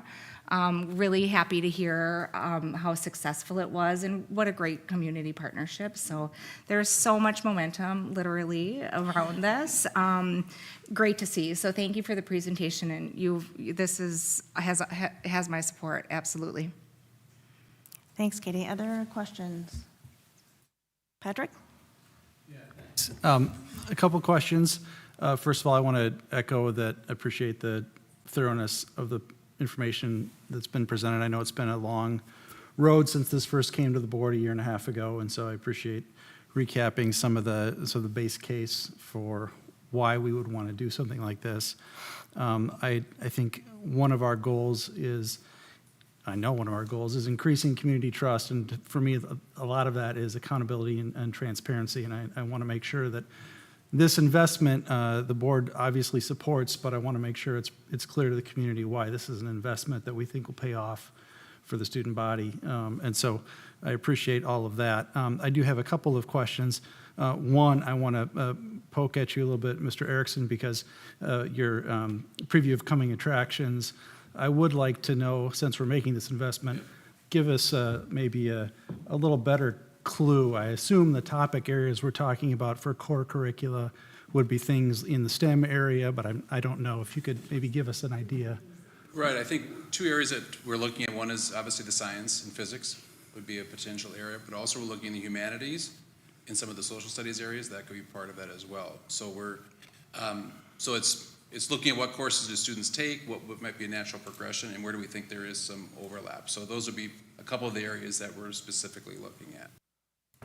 And would that require additional investments in faculty, or it's going to be staffing for the courses that we put together? Yeah, so every year when we sit down in March to look at the staffing, it's based on what students request, and so it's our, if students move from this particular course to this particular course, it's just they're teaching different students. So it's the same number, we're not adding, it's just could be shifting around depending on student enrollment. Like the students that are in the aviation program came from some other courses they didn't take and moved to this course. So it's just, they're basically shifting around based on what they want to take.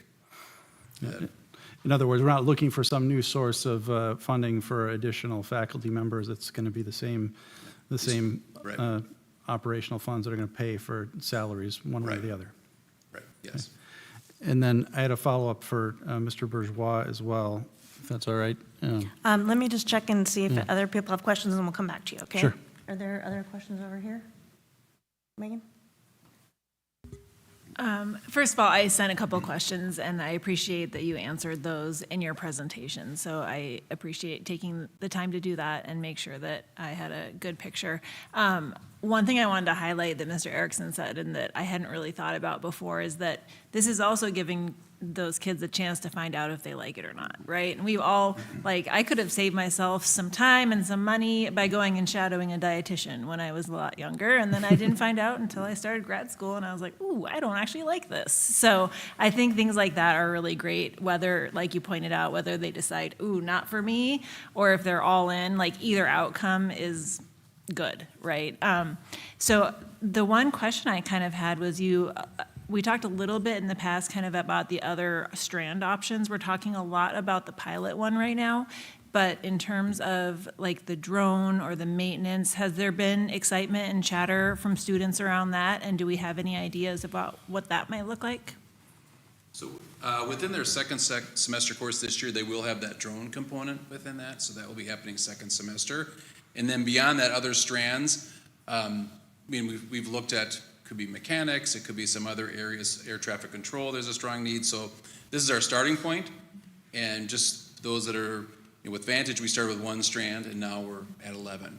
So as we look within Momentum, we added, for example, careers in transportation this year, so it's automotive and social studies. We've not talked about, but that's a new course that was added as a strand last year for this year, so I fully anticipate as we look at needs, and really students vote with their feet about what they want to do and what their interest is. So I would fully anticipate we would continue to look at expansion based on what students are looking for and opportunities. But they will have that experience with drones second semester this year. Okay, anybody else over here? Okay, go ahead, Patrick. Thanks, Mr. Bourgeois. When you talked earlier, you mentioned the 1.2, 1.3 about construction all-in number.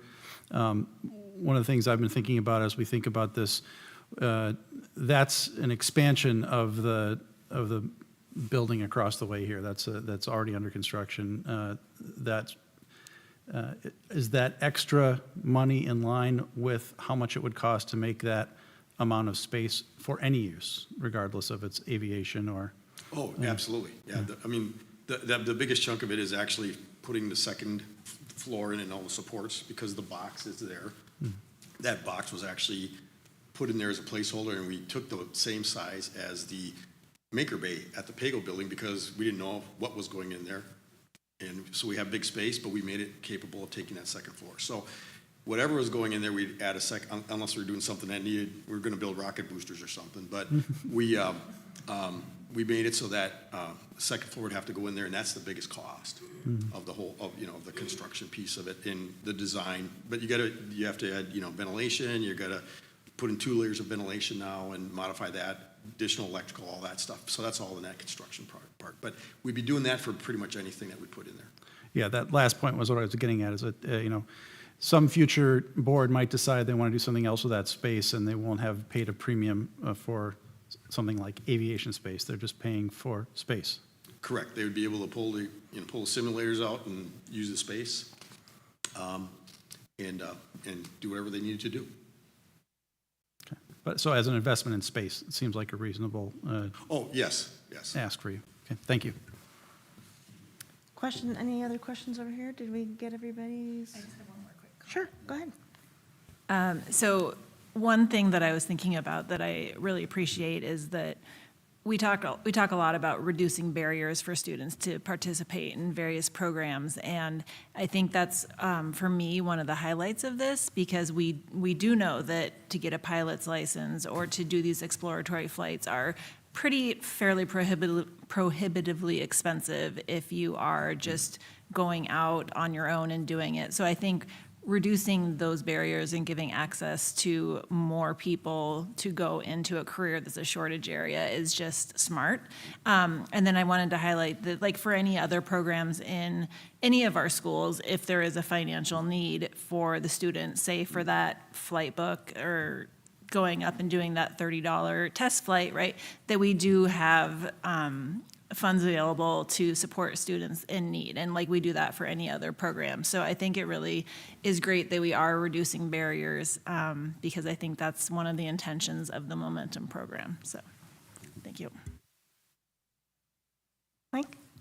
Yeah, I have one quick question. I don't know if you know the answer to this, but we're helping students get to that private pilot's license, and your pathway, the nice big long S-shaped arrow, showed that there are a lot of possibilities going beyond that, going all the way up to like a commercial pilot's license, multi-jet, multi-engine pilot's license. Do we have a sense of, after they get their private pilot's license, are we kind of getting them their foot in the door? And once they start looking at commercial licenses and such, then the commercial industry actually starts stepping up with funding for those students to help get them all the way up to the commercial funding? I actually asked that question on Monday because I was curious myself, and the instructor that was in the plane with me said that his daughter was planning to pass her solo flight the day she turned 16, and that when she was 17, she could fly charter flights for tourism and build hours. That S-shaped curve was all about the number of hours you have. Start building hours doing that and getting paid to do it. And then the other part that they said that wasn't very intuitive to me is the incredible amount of flight time that's paid for pilots for medical reasons. For organ transplants, flying doctors to do things at night and picking up organs. You're probably in your field, you're very familiar with this. And those are opportunities to gain hours and get paid. And so I think the answer that I heard was, you're developing hours and getting paid at the same time. It's not a lucrative career, but every time you're doing those flights, you're making that number of hours better. So yes, you can be getting paid while you're gaining the experience along the way and then additional certification. Connected to that, and that was what I heard as well, was both the experiences that students have being introduced to the instruments, which helps them toward their instrument rating.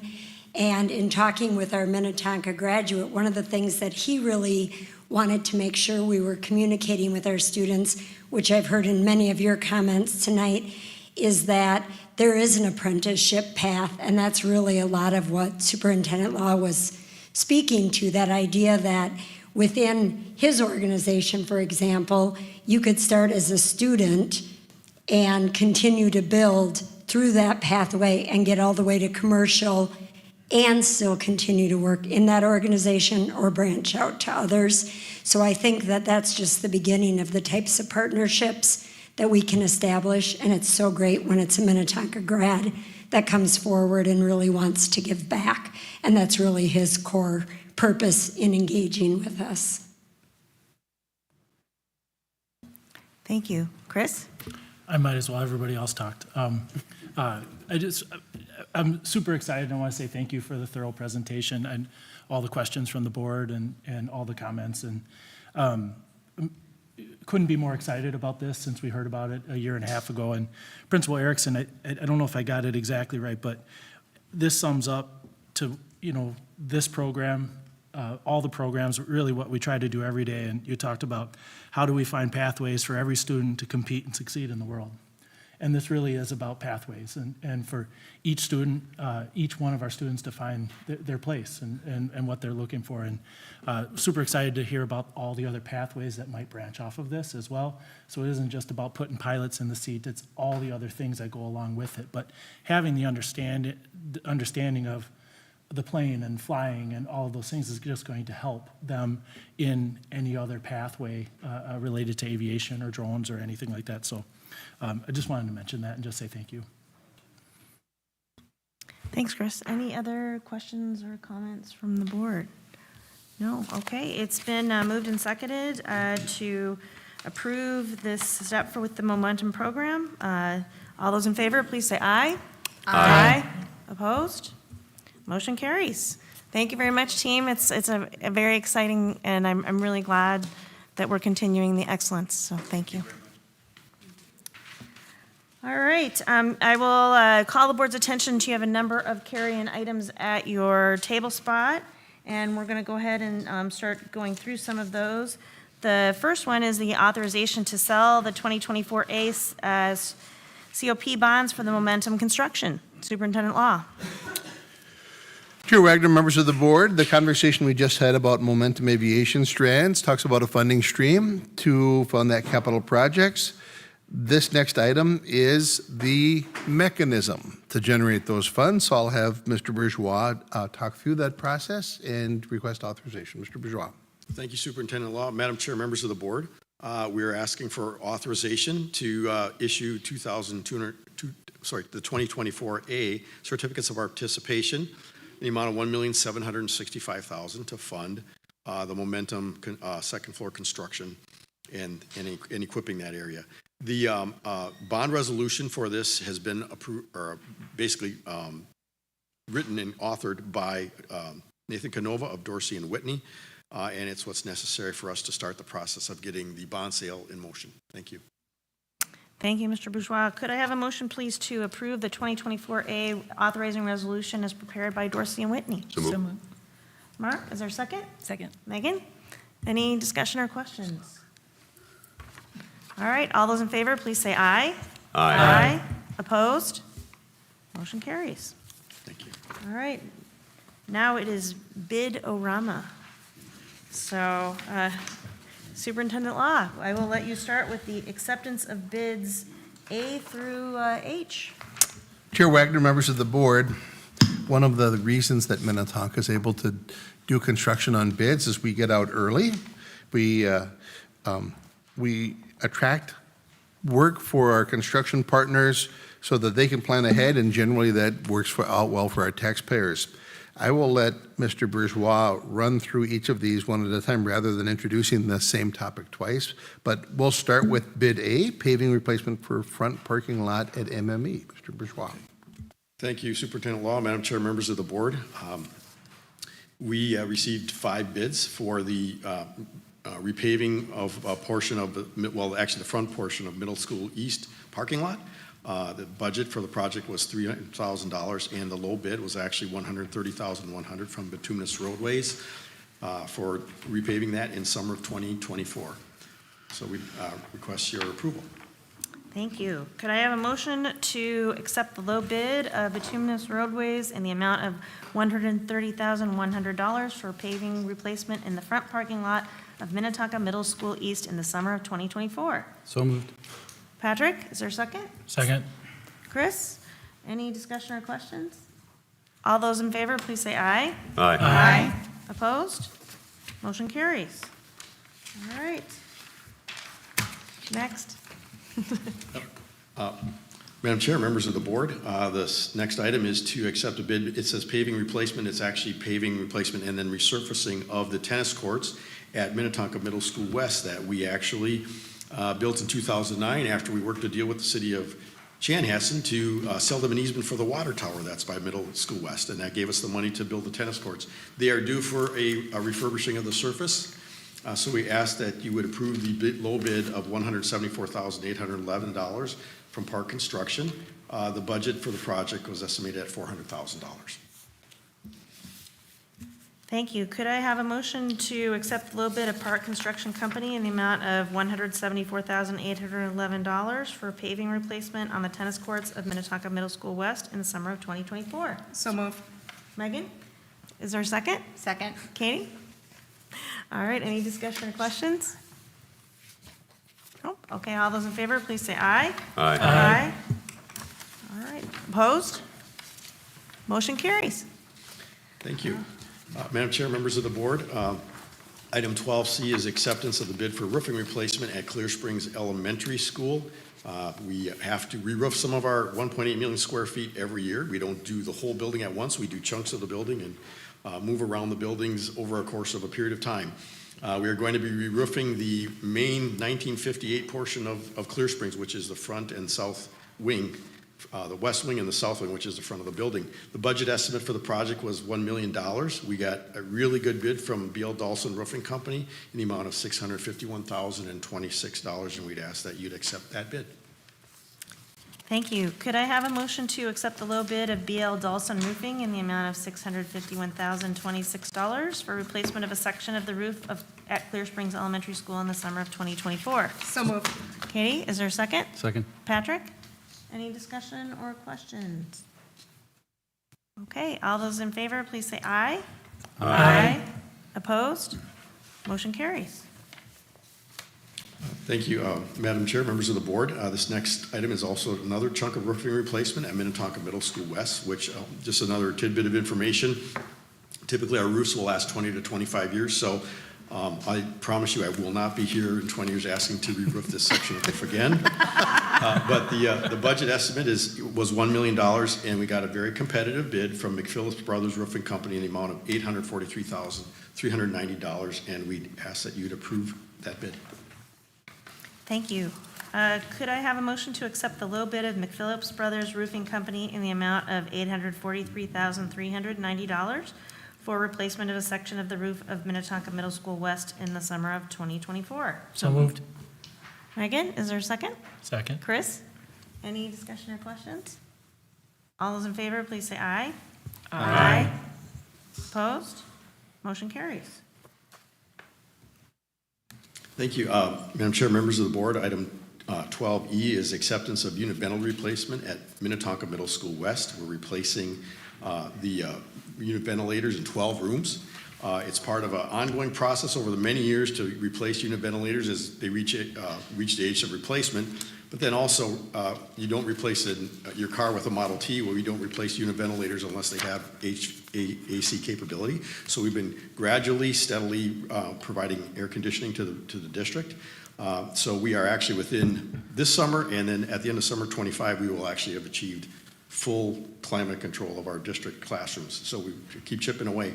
And this is 12 rooms again at Minnetonka Middle School West, and burn boiler gave us a bid of $682,000. That is within the budget estimate of $775,000, and we would ask that you'd approve that bid. Thank you, Mr. Bourgeois. Could I have a motion to accept the low bid of Burn Boiler and Mechanical Incorporated in the amount of $682,000 for replacement of unit ventilators at Minnetonka Middle School West in the summer of 2024? So moved. Katie, is there a second? Second. Chris? Any discussion or questions from the board?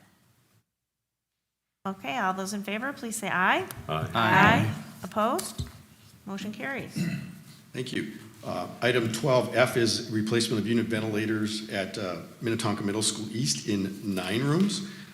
The budget estimate is $588,000, and Burn Boiler and Mechanical again had the low bid of $523,000, and we'd ask that you approve that bid. Thank you. Could I have a motion to accept the low bid of Burn Boiler and Mechanical, Inc. in the amount of $523,000 for replacement of unit ventilators at Minnetonka Middle School East in summer of 2024? So moved. Katie, is there a second? Second. Mark? Any discussion or questions? All those in favor, please say aye. Aye. Opposed? Motion carries. Thank you, Madam Chair. Members of the board, item XIIG, 12G, is acceptance of actually window replacement and unit ventilator replacement in 12 rooms at Minnewashta Elementary School. We're actually replacing windows in 6 of the rooms. The budget estimate for that project is $1,293,600, and the low bid was from CM Construction Company in the amount of $1,115,800, and we'd ask to have that bid approved by you. Thank you. Thank you. Could I have a motion to accept the low bid of CM Construction Company, Inc. in the amount of $1,115,800 for the replacement of unit ventilators and exterior windows at Minnewashta Elementary School in the summer of 2024? So moved. Katie, is there a second? Second. Mike? Any discussion or questions? All those in favor, please say aye. Aye. Opposed? Motion carries. Thank you, Madam Chair, members of the board. Item 12H is actually our last one for this evening, but it's also our last one for summer of 2024. So we'll have locked in all of our projects with what you approved at the last meeting. In this meeting, we'll be set and ready to go for next year. And hopefully in a year from now, we'll be coming back with the rest of the unit ventilators to finish the district. But anyway, this is unit ventilators at Scenic Heights Elementary for 14 rooms on the south wing of Scenic Heights Elementary School. It's actually one of our most heavily used buildings in the summer, and actually this will actually complete the air conditioning ventilation process at Scenic Heights Elementary School. The budget estimate was $820,000. Burn, boiler, and mechanical gave us the low bid of $716,000, and we'd ask that you'd approve that low bid. Thank you. Thank you. Could I have a motion to accept the low bid of burn, boiler, and mechanical in the amount of $716,000 for replacement of unit ventilators at Scenic Heights Elementary School in the summer of 2024? So moved. Chris? Second. Katie? Discussion or questions? Chris? Just a quick question. I didn't add it all up, but number one, thank you for you and your team for getting out in front of this to have all of these out to bid and now accepted, or soon to be accepted, and it's October, is great. And part of that is all the great rates that we've gotten in bids. And, you know, as I add all this up, there seems to be quite a bit of room from what we budgeted to what we're spending. I know a few of them last time were over budget. And just in general, what do you do with that extra budget? Are you able to pull things forward, or do you wait and use it as contingency for? It's a very good question, and this is bonding money for long-term facilities maintenance. So the bond money, it's capital money, has to be used for that. So what we do when we have project savings is it allows us to either pull something forward or bond less the next time, and so we'll be able to modify our bonding from what it was a year from now. That doesn't mean it'll drop down really low, unfortunately, but it allows us to do that. So we do have the ability to use those funds. The other thing is the bonds for FY24, the bonds are actually issued for FY25 projects that actually start in FY24. So some of them they can roll into fiscal year 25, and so we will use those bond proceeds for more projects on the long-term maintenance plan. Thank you. Yeah, makes sense. Any other questions from the board? No? Okay, it's been moved and seconded. All those in favor, please say aye. Aye. Opposed? Motion carries. Could I have a motion to approve the consent agenda? So moved. Chris, is there a second? Second. Mark? All those in favor, please say aye. Aye. Aye. Opposed? Motion carries. All right, board reports. Do we have anybody who has a board report tonight? Katie? I had the opportunity to attend the Community Advisory Council meeting last week, which is always such a great group of people. And Tim shared with everybody, it really was the Tour de Tonka brainstorming, update, talking all about all the successes of Tour de Tonka this year. And really, the committee and the staff got together, advisory members got together to talk about the successes and then really improvements. What can we do for next year when they were discussing route signage, routes in general, security, e-bikes, how is that impacting, how are they gonna start tracking that, rest stops, and then of course the finish line. So it really was a wonderful brainstorming session. Tim leads such a great group and an interactive meeting. And he also wanted to share that the Minnetonka Community Ed Hall of Fame applications or nominations are gonna be coming up here December 11th. So what the Minnetonka Community Ed Hall of Fame seeks to recognize the great achievements of the volunteers, staff, and business partners that work together to make so many of our events and really our greater community such a success. So it's a great way to celebrate those people. And so the nominations are going to start December 2nd, or 11th, excuse me. But then, just have to highlight, got an email today from Tim, and I'm sure he will share, but it really is great news that his team is receiving an award, the Minnesota Community Education Association Award, that they're getting the 2023 project for the Minnetonka Community Ed Hall of Fame program that they have. So it is a great accomplishment, and really, it's a nod to Tim, his staff, and the advisory council that puts together that Hall of Fame program, and so that was great news, and really to highlight that for Tim and Community Ed. Thanks, Katie. Anybody else with the board report? No? Okay, superintendent's report. Superintendent Law? I'm just going to follow up. Last month, we got an update from our nutrition services about kicking off the year serving breakfast and lunch for the first time.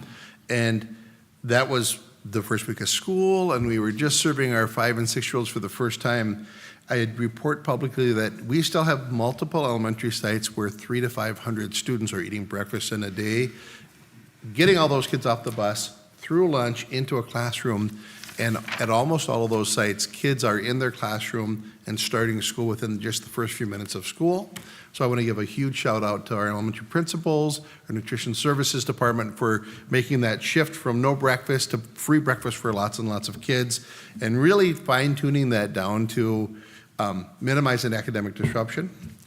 And just one other shout out, if the board saw an update in the room, Dr. Amy Ledoux is being recognized by the Minnesota Association of School Administrators for her research for principals and instructional leadership, and that will be next Tuesday morning in Duluth. Congratulations, Dr. Ledoux. She and another superintendent had done extensive research on how to maximize the impact principals can make in student learning, so congratulations. Yes, congratulations. That's really exciting. So, any announcements? No? Okay. Could I have a motion to adjourn to closed session? So moved. Katie, is there a second? Second. Megan? All those in favor, please say aye. Aye. Opposed? All right, we are adjourned to closed session to discuss negotiations with the Minnetonka Teachers Association as provided by Minnesota Statute 13D.03. We will take 5, just